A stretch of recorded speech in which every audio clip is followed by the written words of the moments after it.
의류 브랜드 노스페이스의 패딩, 충전재로 재사용 오리털을 넣었는데 한 온라인 플랫폼이 구스다운이라고 판매한 사실이 드러나 논란이 됐습니다. 거의 비슷한 게 20얼마짜리가 있고 40얼마짜리는 당연히 40얼마짜리는 구스라 생각하고 더 따뜻할 것이라 생각하고 산 거예요.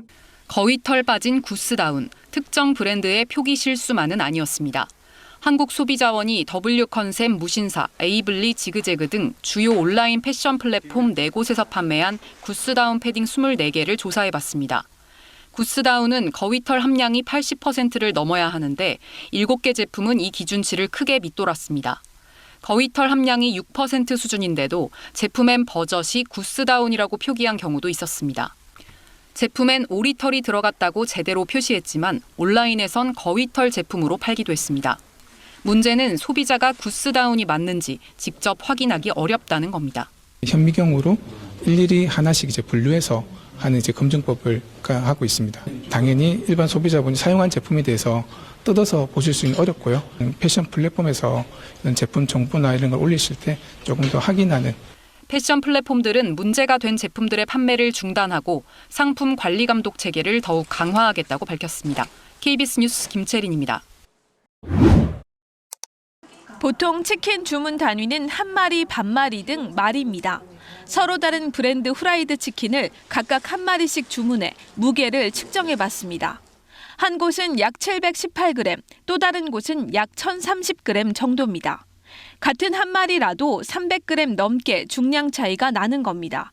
치킨 브랜드 6곳을 비교해보니 마리당 평균 중량이 업체마다 제각각인데 소비자가 알기 쉽게 표기한 곳은 드뭅니다. 최근 교촌치킨은 일부 순살 메뉴 가격은 그대로 두고 용량을 슬그머니 줄여 분노를 사기도 했습니다.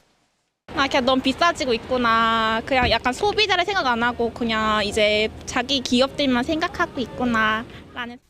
용량을 줄이는 방식으로 사실상 소비자가 체감하는 가격을 올리는 방식의 슈링크플레이션.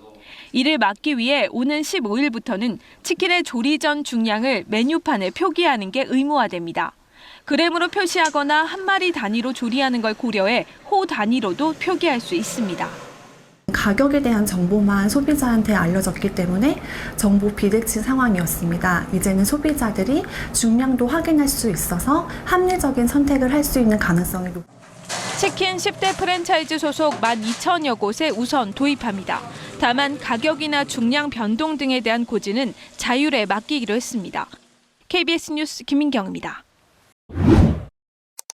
그렇습니다. 문제는 가격입니다. 요즘은 이 라면도 한 봉지 1,000원입니다. 너무너무 비싸니까 이걸 사야 되나 말아야 되나, 저것도 사야 되나 말아야 되나, 그 생각 고민하다가 어디 라면뿐일까요? 커피와 냉동식품, 이름만 들어도 친숙한 국민 과자와 빵, 케이크까지 안 오른 걸 찾는 게 더 쉬울 정도입니다. 커피 가격이 오르니까 테이크아웃은 좀 저렴한 데를 이용하고 저가 커피도 좀 올라서 조금 덜 마시는 건 사실이고. 줄줄이 오르는 가격을 생산자, 즉 기업들은 어떻게 보고 있을까요? 재료값이 올라서 제품 가격을 올리고는 싶은데 그러자니 구매 심리가 움츠러들까 걱정하지 않을 수 없죠. 이렇다 보니 나타나는 게 바로 꼼수입니다. 몰래 용량을 줄이고 단위 가격을 인상하는 거죠. 일명 슈링크플레이션, 줄어든다는 뜻의 슈링크와 물가 상승을 뜻하는 인플레이션을 합친 단어입니다.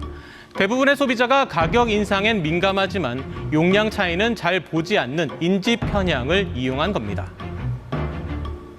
개수가 줄었으니까 그런 거 보면 내가 원래 살려던 가격보다 비싸게 샀다. 그런 생각이 들죠.